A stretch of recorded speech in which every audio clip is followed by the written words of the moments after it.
And we have another question also here. Why is the baby in some couples are not the same parents are not the same size as the parents? Because we can't control genetics like mathematics. It's nature, but it also depends. Maybe you can maybe make it a bit easier. You have father and mother, and they are both big birds, and they are maybe, let's say, they are cousins. Yeah? Father and mother are both big birds and are related through a granddaughter of father and mother, which was a small hen or a small cock. So when you bring these two cousins together, the thing that you double in them is that grandfather or granddaughter that was small. So you bring father and mother together, you double that feature or that characteristic of being small, and that is why they could bring small children. That is why, in the end, when you are pairing birds in a line breeding way, you never just watch, are they cousins or not? You watch, for example, why are they cousins? What is the bird that makes the cousin relation? And if that bird is a bird that you want to see again, then you pair them. But if they are cousins, due to a middle-size, middle-class bird in the family tree, you shouldn't pair them, because the thing you do is you double the features or fix the features of that middle-sized, lower-class hen in their pedigree. So about that, do you recommend that love pairing, or you are not doing that? I would say that you have to in general, when we're talking about the same birds, a love pairing also always brings better results in the question of numbers than a forced pairing. But when the birds don't fit together in a question of family, or in a question of genetics or colors or what I want to get out of them, then I don't care about love pairings. If I see two birds like kissing in the flight and watch the ring numbers and know the families and say, yes, that could be a good pairing, then I would put them. But if it's a no-go pairing just to get a lot of youngsters because it's a love pairing, I would not do that, because that is not breeding, that is reproduction. That is producing. Yeah. So you are not, not using that. You are not recommended that way of breeding. I say, when a bird by accident chooses the partner or something similar that I would choose myself, then they can do the love pairing. But in the end, I want to be the boss in my stud, and the birds shouldn't decide what they want to pair themselves with, because I'm a breeder and I want to make the pairings myself. If a love pairing works, I do it, but not to get more results or more birds. And I don't think that, I think I can choose the partner of the bird better than the birds can do themselves. Yes. What bird has more influence on the breeding, cock or hen? It's like that. Also, you can't say it in a general way. It depends how the birds are bred. So if the cock is a line-bred bird and the hen is just a lucky pairing bird with no family relation, then I would say that the line-bred bird has more influence on the breeding. But you must distinguish. They are also, I don't know if you know from farm animal breeding, there are these A, B, C, D pairings. So you have line A, line B, line C, and line D. Okay. A cock could be maybe like line A, and the hen could be line CD, a product of line C and D.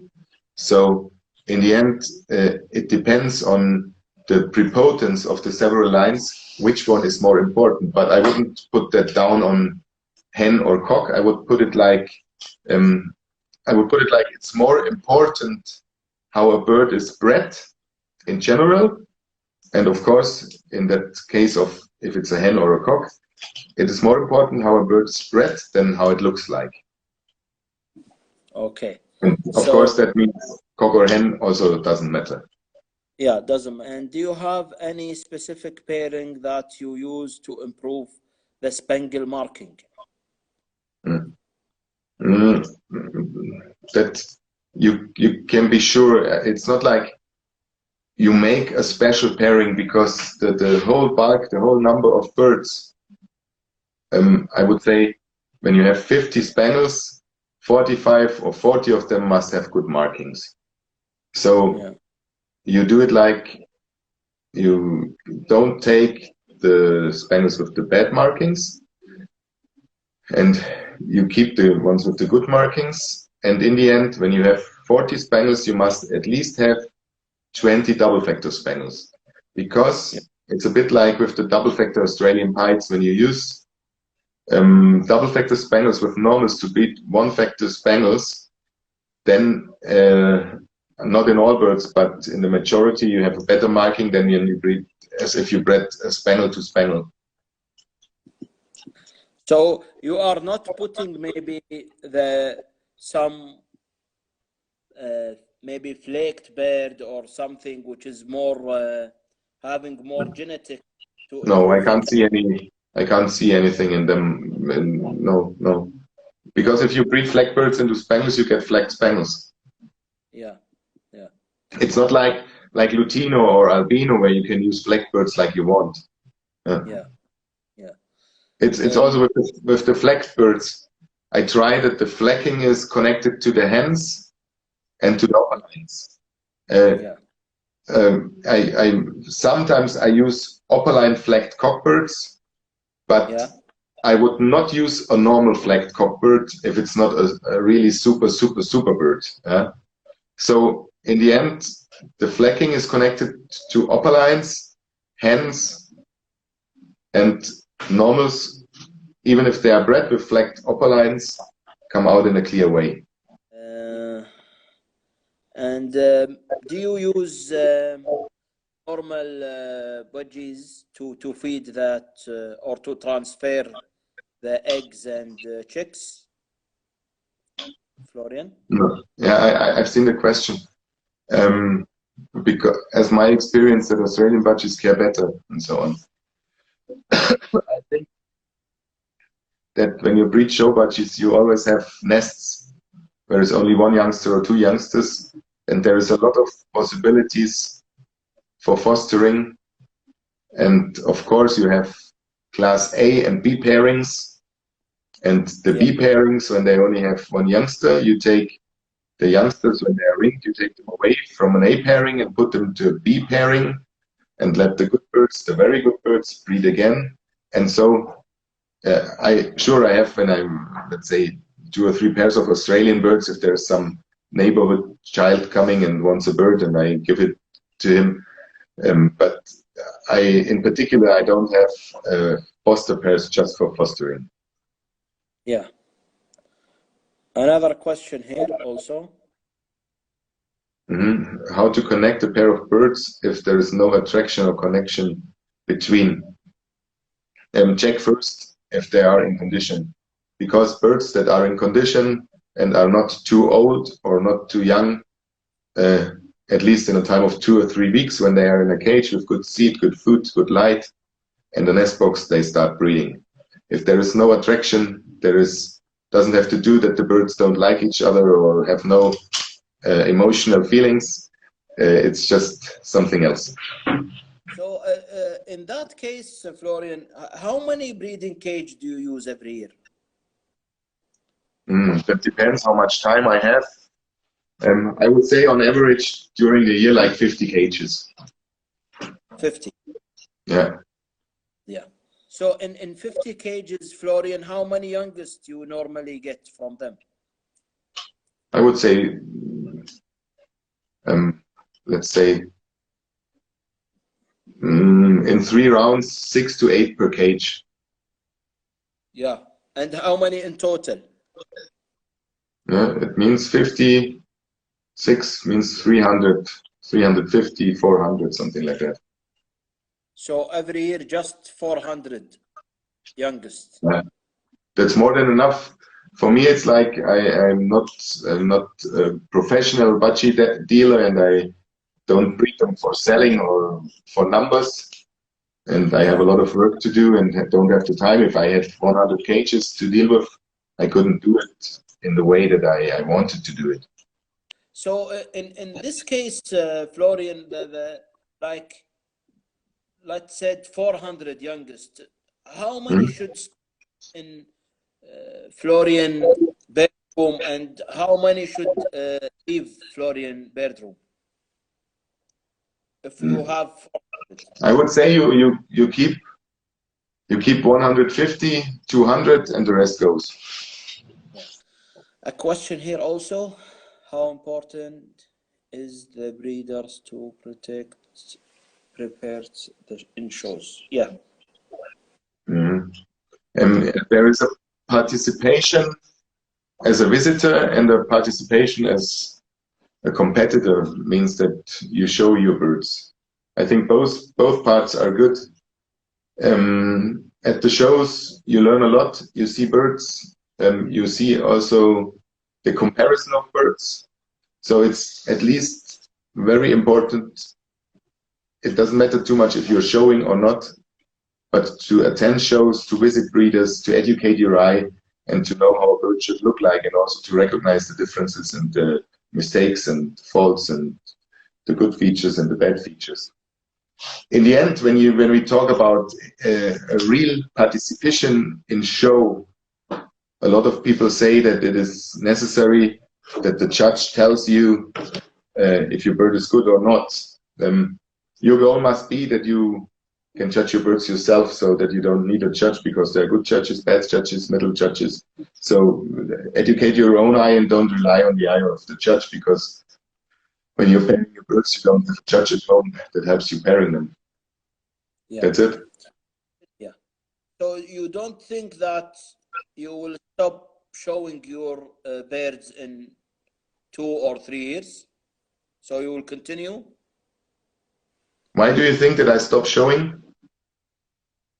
Just a question. So because some breeders said that we reach a level of showing and winning and that, so we stop and we are just keeping the birds in our bedroom. Yeah, about if I'm sure that I will show in the time of some years. Yeah. I think it's more a question on what do you want to have from the hobby, or what is the joy or the pleasure breeding budgies. Yeah. Of course, you can say when nowadays there are a lot of breeders that create or make their reputation due to photos, due to Instagram, Facebook pictures, YouTube videos and all that. But I think in the end, a picture is not a show, and a hat doesn't win a show. And so in the end, I think also that the social part of the hobby, you can only do it when you participate in shows. It doesn't even matter if you show yourself or not, but also you have to put your part to the show, that the show still exists, because they're very much declining, at least in our area. And for example, next Friday I have to go to Austria to judge the Austrian national show, and I stay there 2 nights, and I'm very sure that it will be a nice time, and also to come a bit outside from your home and watch different places. So, but in the end, of course, when you go to shows and want to win and you don't win, then you are not satisfied. When you go to a show, always win. And then you start to think, next time when I go, I would lose my reputation because I could lose and all that. I think we should all not think too much about what to do and what not to do. It's more about enjoying the hobby and not planning too much. I think if you start planning too much in all that budgie hobby, budgie breeding, then you only turn crazy and you don't reach too much. Because Florian, to be honest, there is some accounts, or there is some breeders, unfortunately, we always see that selling part, selling for sale, for sale, for sale. I sold that, this is for sale. So we don't see anything attractive anymore, you know, just always advertise, always offers, and always that. So that's why I ask this question about the show and all that. I understand. I think the main problem in that hobby is that most people that have to say something are quiet, and a lot of people that don't have to say something are very loud. Yeah. But that also happens in real life. Okay, there is a question from a guy here, if you can see it. Hi sir, how are you? A few baby birds dropped their flight wings. Few of them recover with, just have to open it because it's a longer question. To recover, but some never fly and flight feather never recover. Is there any genetic problem? That's French malt. French malt stopped breeding half a year, and then try it again. And then if they have a good immune system, good food, good light, good air, fresh water, that's the basics for not getting French malt again. Yeah. Additional of the question, whether you know about French malt treatment. I think I already answered. There is no treatment, and he should do what I said. That's the treatment. Yeah. Yeah. Yeah.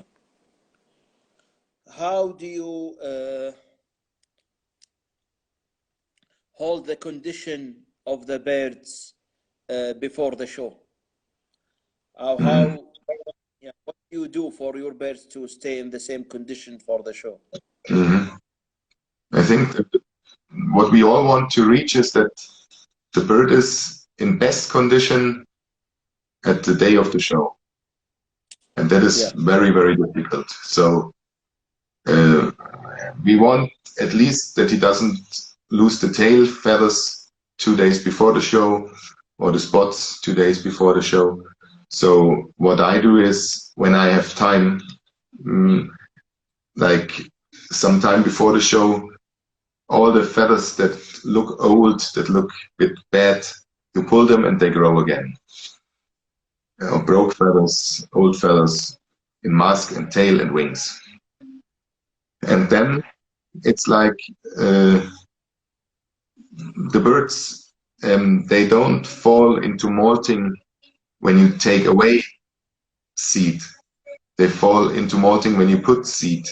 Means when you reduce nutrition, nothing starts, but when you start a new nutrition, they start molting. So you should never start a new nutrition during the preparation to the show. So let's say, just an example, you fed them only with seed for 1 month, and then you think the show comes and you start feeding them soft food. It's very sure that they start molting and don't get into the condition of the show. Keep the daily routine, spray them, and no stress. And so you always have, like, even with the best show preparation, you always have like 20% of the birds that can't go to the show because they don't have the condition to compete there. Yes.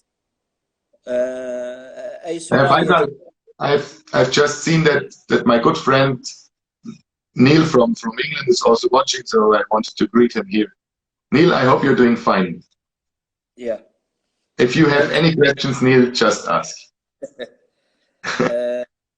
Any question, guys, for our guest today, Dr. Florian? The egg food, is it dried or wet normally? So I think your mixture is the same all the year, right? Yeah. It's just when during summertime when you have fresh vegetables, you put a bit more fresh vegetables or herbs from the garden, and during winter you use deep frozen vegetables, but from the same point of thinking, and a bit of everything, not too much and not too basic. Here, the show preparation.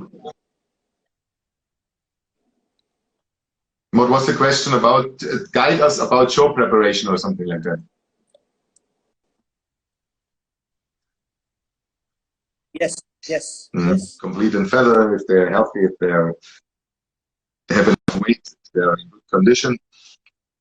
Then in a dry way, you use your fingers and make like, in the head of the bird, you make like this.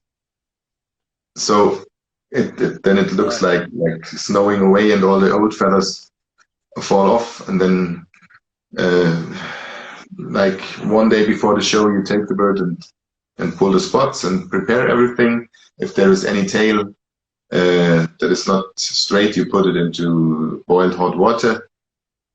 And I think that's all. Then you write the list for the show, jump on the car, and go to the show. ما أدري أخ جعفر is asking, but I didn't understand the question actually. يعني يا ليت يكون أوضح شوي، ماني فاهم أمانة. He said the birds look the same after 3 years. So he might mean that your birds look the same in several years, so there is no maybe change. Is it that? I don't understand the question. If the birds were good 3 years ago and they look the same, they're still good. If the birds were bad 3 years ago and they look the same, they're still bad. What if you look, it's like you can't have, for example, a shed full of long flights. Yeah? Then you say, I will change the style of the bird, and next year you have a shed full of birds that are no long flights. You can only do that. You can only do that in this way when you get rid of all the long flights and buy birds that are no long flights and breed with them. Then you can say, look, I changed my stud, I changed my breeding, and now I have a stud with no long flights. Doing it the breed way, it's a process, and you won't change too much within a year. It's just little steps, details that you're working on.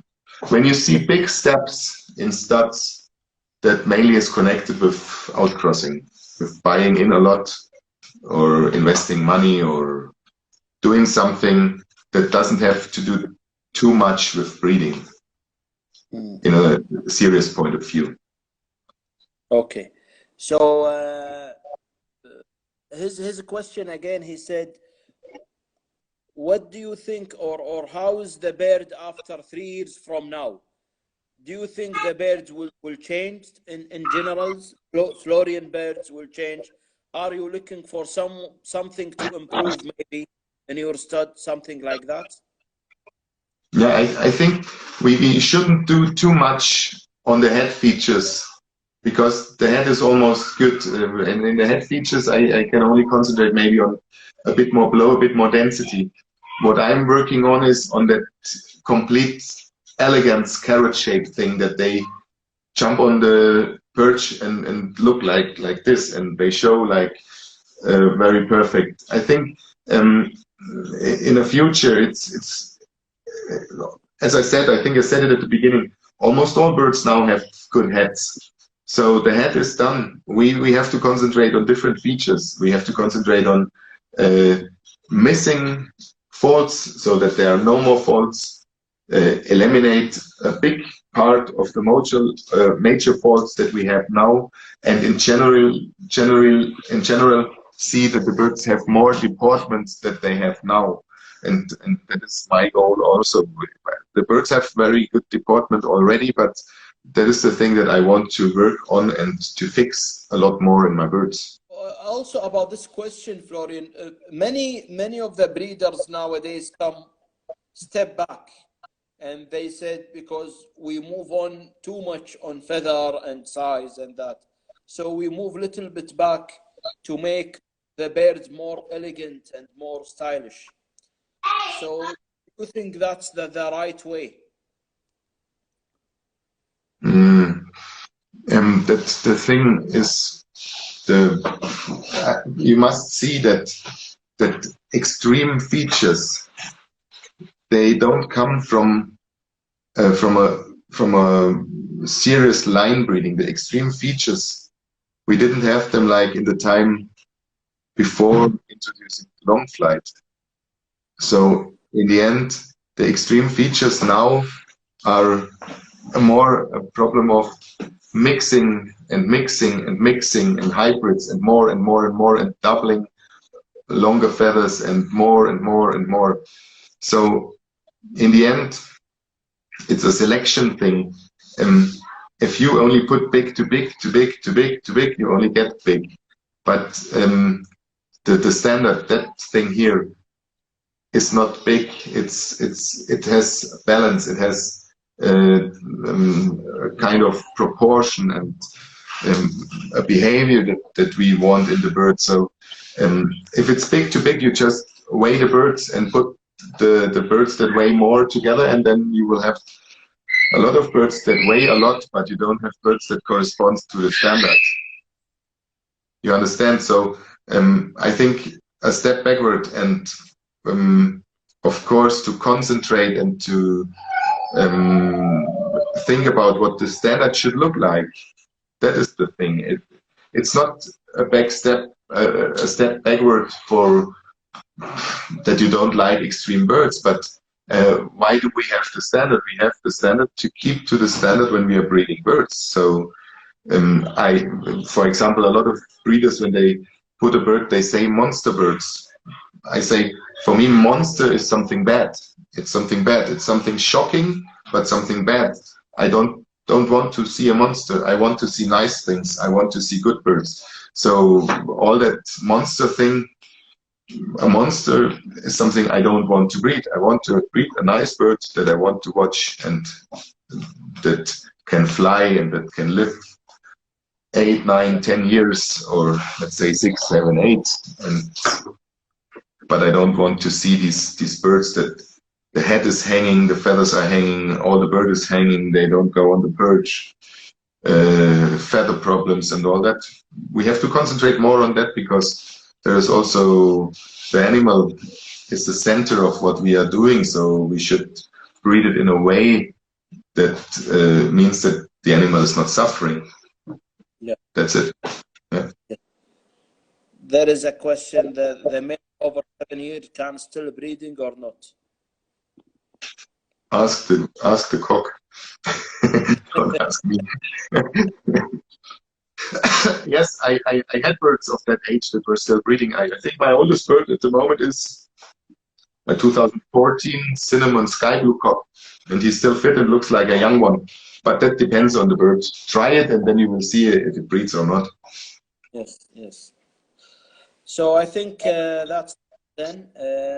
Thank you very much. Pleasure to have you. We are happy for all the information today.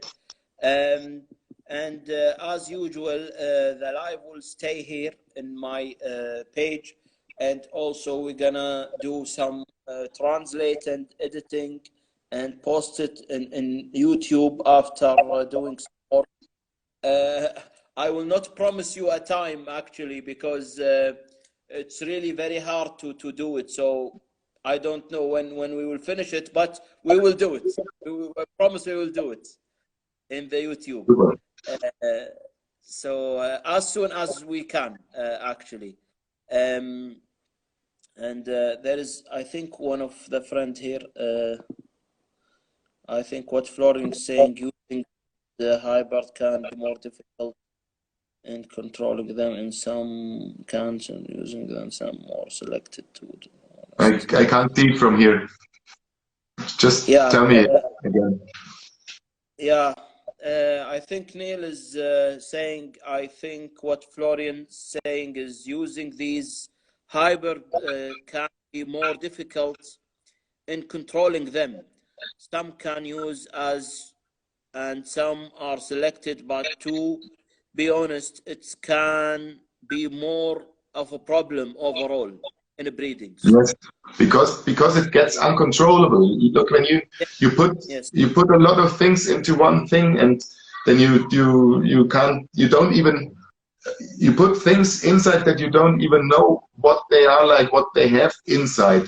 So you can't be sure what is coming out if you make it in an uncontrolled way. Only pair what you know, and when you're sure about what is inside. Yes, yes. Yeah. There is also, two upcoming questions. Okay, I will take the last two questions, guys.